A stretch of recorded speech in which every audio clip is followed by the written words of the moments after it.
On this Tuesday night, gas relief. The Prime Minister pauses the federal fuel tax. It's a start, it's a help. How long it's on hold for, when the cuts begin, and how much Canadians could save. Majority rules. The Liberals now control more than half the seats in the House of Commons. Voters place their trust in Canada's new government's plan. The Prime Minister's priorities and the opposition's reaction. The standoff over the Strait of Hormuz, which ships have been blocked, and when peace talks might resume. Yeah! Plus, happy homecoming. Jeremy, absolutely welcome home, brother. New video of the Artemis 2 crew moments after they splashed down.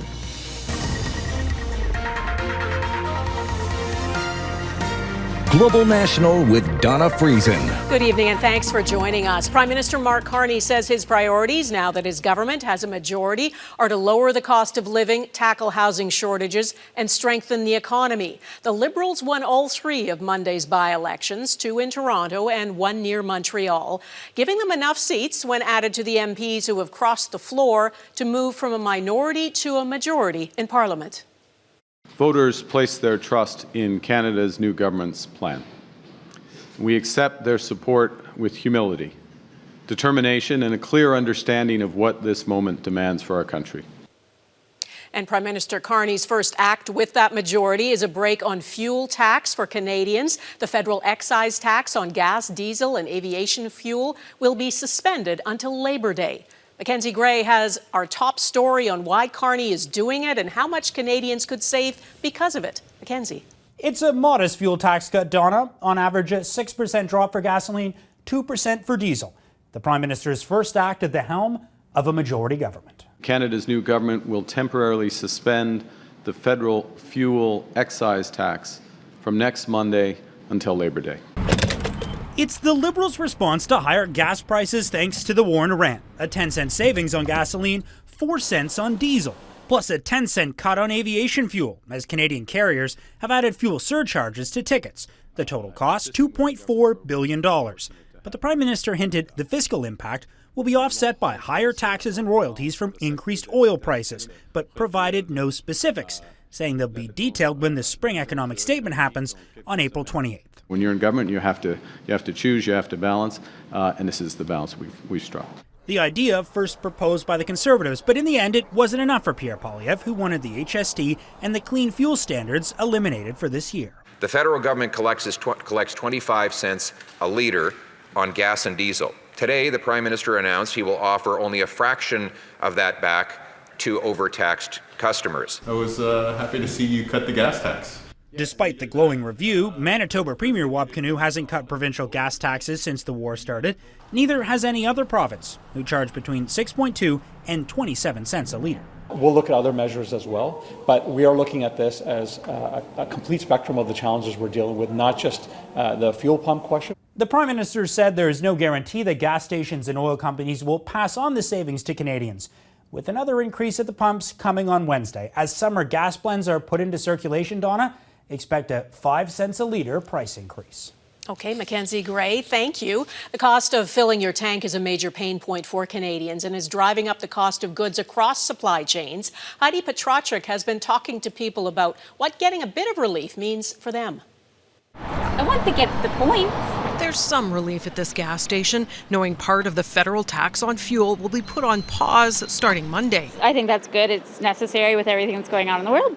And what can you do at this point? The cost of fuel has been hard on budgets. The national average Tuesday for regular, $177.5. Which means filling this 51-year-old Ford takes about $150. I remember the price of gas the very first day I filled them up. The temporarily reduced federal gas tax will help drivers like Rick Gautreau save $5 on a 50-litre fill. I feel for the people who have to drive for a living. Those are the taxi drivers, everybody that has to go, every day somewhere. Whatever steps you're taking to save money in the current environment, you got to keep doing that for months and months. With the average price for diesel at $2.33.4, the Canadian Truck Operators Association welcomes the cut of 4 cents per litre, but adds it could be more. It's a good saving, but it can be more if provincial steps up too, so they can coordinate more with the federal government. Whether consumers will see the cost of goods and air travel drop as well. That really depends on retailers and airlines passing on those discounts to us. This move by the Prime Minister will offer some relief during the busy summer driving season, but the question is what happens after that? The answer depends on what happens in the Middle East. If they don't see a much reopening of the Strait of Hormuz, well, we still could see prices that go up well beyond the $2 a litre mark and could potentially be record-setting. A tenuous global situation out of Canada's control, but felt by Canadians nonetheless. Heidi Petracek, Global News, Dartmouth, Nova Scotia. Now back to the politics of how the Liberals gained their majority government almost a year after the general election. Our chief political correspondent, David Akin, explains how we got here. Yesterday, voters placed their trust in Canada's new government's plan. Instead of high fives, humility. We accept their support with humility, determination, and a clear understanding of what this moment demands for our country. The Liberals were strong favorites in the 2 Toronto by-elections, but still, they absolutely crushed the opposition. Danielle Martin, a family doctor, academic, and possible cabinet material, won by 45 percentage points over the second-place New Democrat. This is not a mandate to be quiet. It is not a mandate to take our time. It is a mandate to get to work. Dolly Begum began the year as a New Democrat, as the deputy leader of the Ontario NDP. Now, she's the new Liberal MP for Scarborough Southwest, winning by 52 percentage points. Tonight, you have given me a new mandate. Tatiana Auguste won the Montreal area riding of Terrebonne by just 1 vote last spring. Last night, she bested her Bloc Québécois opponent in a rematch by 731 votes to complete the Liberal sweep.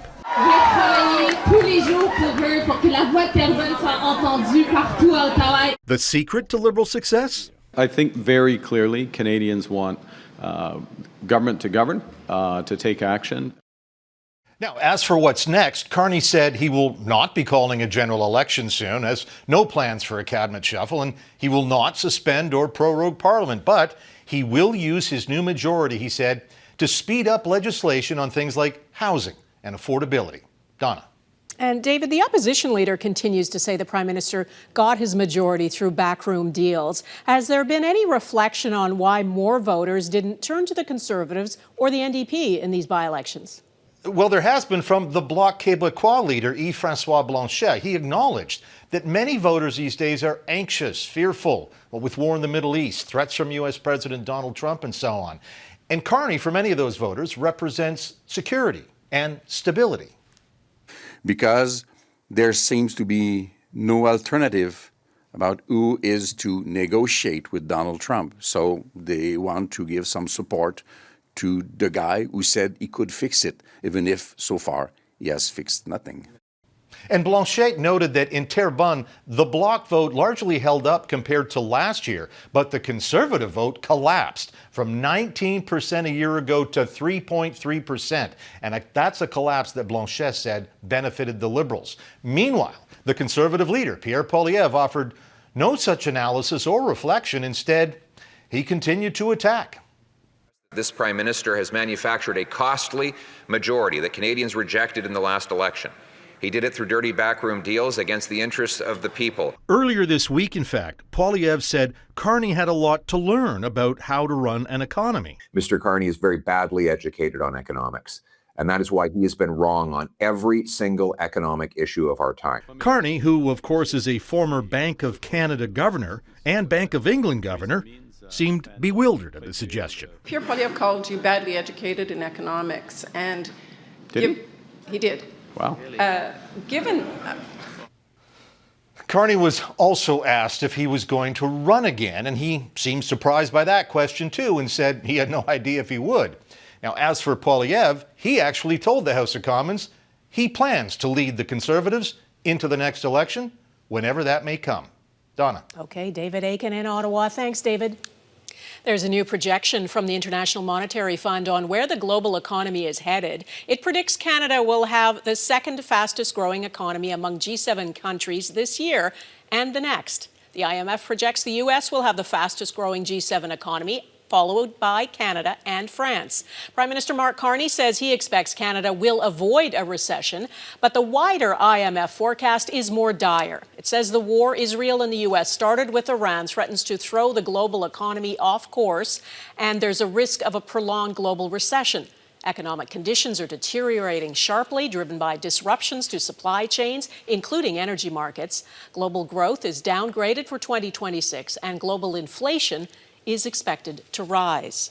Now to the war that is causing so much uncertainty about the future. The U.S. claims its military has blocked ships attempting to pass through the Strait of Hormuz. That vital shipping lane has been a choke point for weeks because of the war Israel and the U.S. started with Iran, and it's the reason oil prices have been on a roller coaster.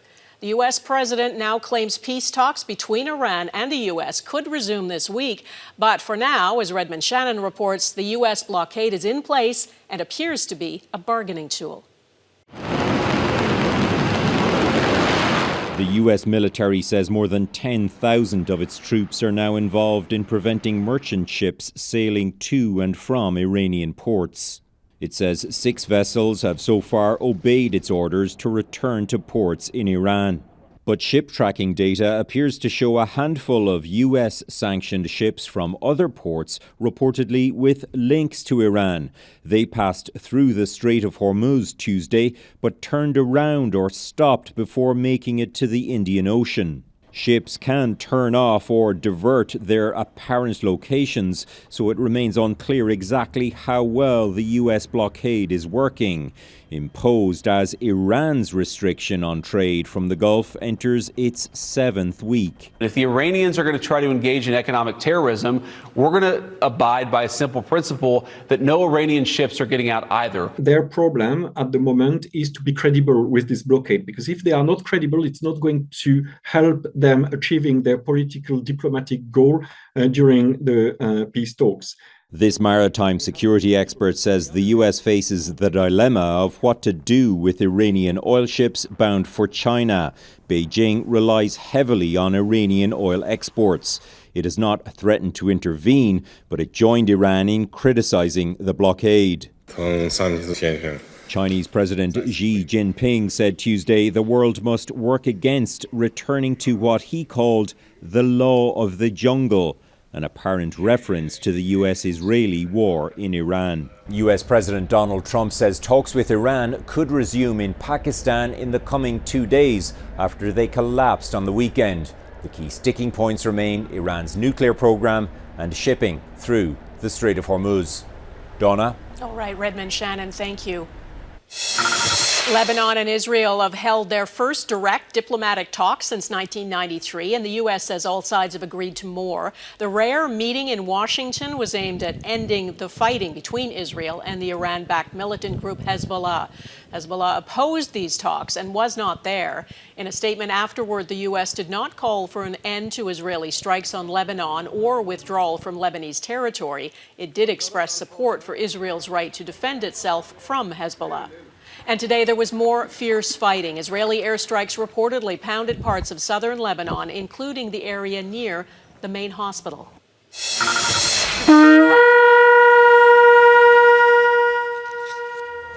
Elderly Holocaust survivors joined thousands of people in Poland to mark Holocaust Remembrance Day. The annual March of the Living began at the site of the former Auschwitz concentration camp and ended more than 3 kilometers away at Birkenau, where the Nazis operated gas chambers. About 6 million Jews were killed by the Nazis during the Second World War.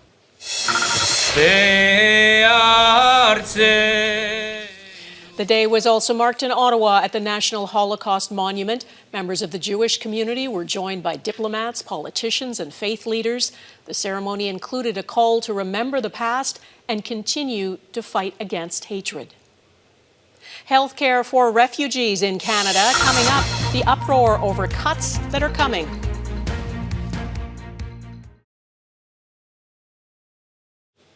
There are changes coming to some supports for refugees in Canada. Starting May 1st, a co-pay system will be put in place. Refugees will have to pay some of the costs of certain health services, including a small fee for prescriptions. The federal government says the cuts are needed to manage growing demand. Heather Yurix West reports on the changes and what advocates for refugees are are worried about. I've been fighting all my life. After years of persecution for her gender identity, Muja Aloba was thankful to come to Canada last year. I've been put in detention, prison, for not any legal reason. Canada intervened, advocated for my release. Here, Aloba was able to access health care, prescribed gender-affirming hormone therapy for the first time in years. I felt very emotional that day because when I asked, how much should I pay?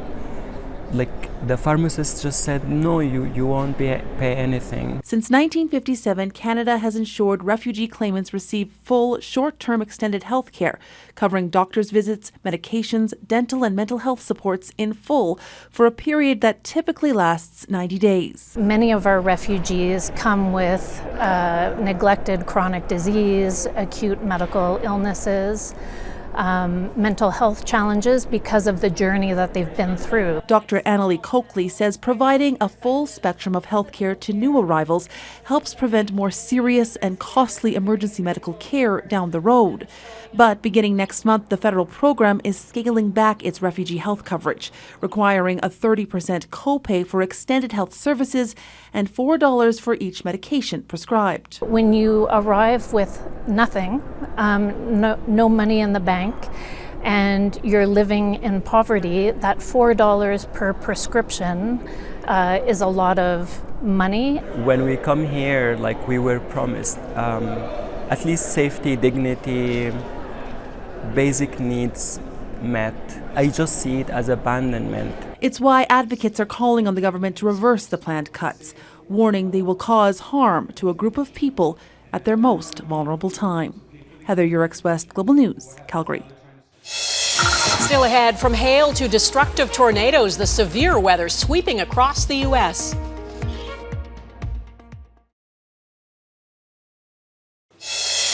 Yeah, I just picked up a bunch of stuff. Holy cow. Parts of the U.S. are bracing for more severe weather after a series of storms battered the central U.S. In Kansas, a tornado tore through a number of rural communities, destroying buildings and cutting power. Homes and businesses were damaged, but there are no reports of serious injuries. And a terrible hailstorm hit this town in southern Minnesota. Some people reported hailstones the size of baseballs. Forecasters predict another round of severe storms continuing into tomorrow.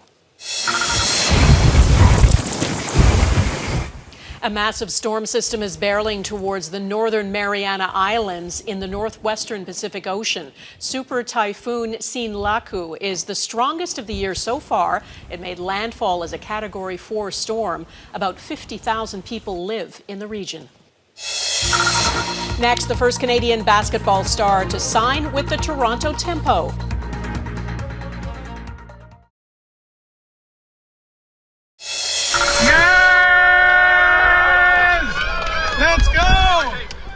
What a moment. This is what it looked like as the hatch on the capsule was first opened and the Artemis 2 crew was welcomed home. Everyone was cheering. They all got fist bumps. They splashed down into the sea near California last week, ending a mission that took the astronauts a record 406,000 kilometers away from this planet. Prime Minister Mark Carney met with Finland's president today as the two leaders look to deepen ties. And they found some common ground on the hockey rink. Carney and Alexander Stubb both played hockey when they were younger and showed off their skills alongside the Ottawa Charge women's hockey team. Stubb says he texts Carney almost daily. Canada's first WNBA team is taking shape one player at a time. The Toronto Tempo is finally building its roster, selecting its first players ahead of the team's debut season less than 1 month away. It is a groundbreaking step for women's basketball in this country. Eric Sorensen looks at the talent assembled by the league's newest team.